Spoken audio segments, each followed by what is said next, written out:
महाभारत के युद्ध का मैदान कुरुक्षेत्र। चारों ओर शंखनाद, रथों की गर्जना और योद्धाओं की विशाल सेना खड़ी थी। इसी बीच महान धनुर्धर अर्जुन अपने रथ पर खड़े थे और उनके सारथी थे स्वयं श्री कृष्ण।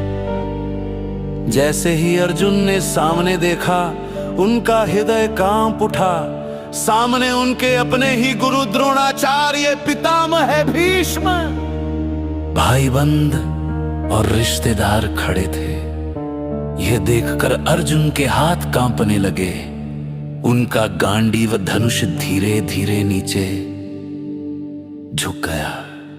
अर्जुन बोले, हे केशव, मैं इन अपनों पर कैसे बाण चला सकता हूं? मुझे ना राज्य चाहिए ना सुख। अगर इनकी हत्या करनी पड़े तो मैं युद्ध नहीं करूंगा। इतना कहकर अर्जुन रथ में बैठ गए। उनका मन भ्रम और दुख से भर गया।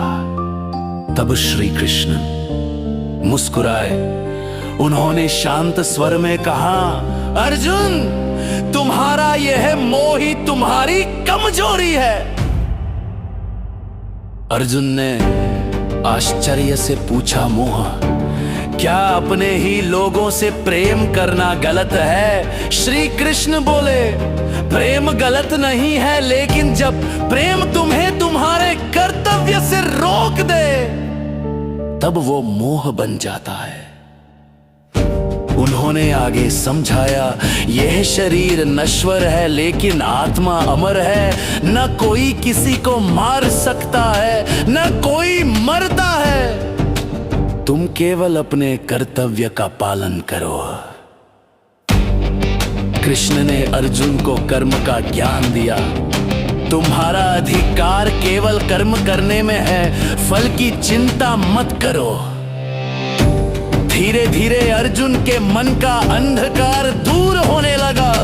कृष्ण के शब्द उनके अंदर शक्ति भर रहे थे।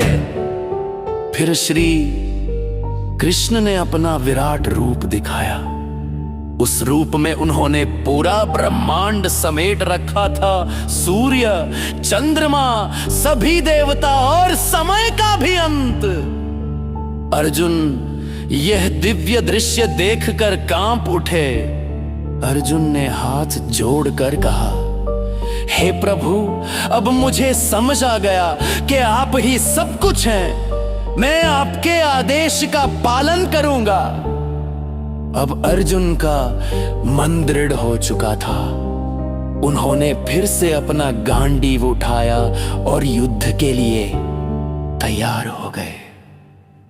कृष्ण मुस्कुराए, क्योंकि अब अर्जुन केवल एक योद्धा नहीं था, वे एक जागरूक आत्मा बन चुका था। इस कहानी से सीख, जब जीवन में भ्रम और डर हो तो अपने कर्तव्य को पहचानना ही सबसे बड़ा धर्म है। फल की चिंता छोड़कर कर्म करने से ही सफलता और शांति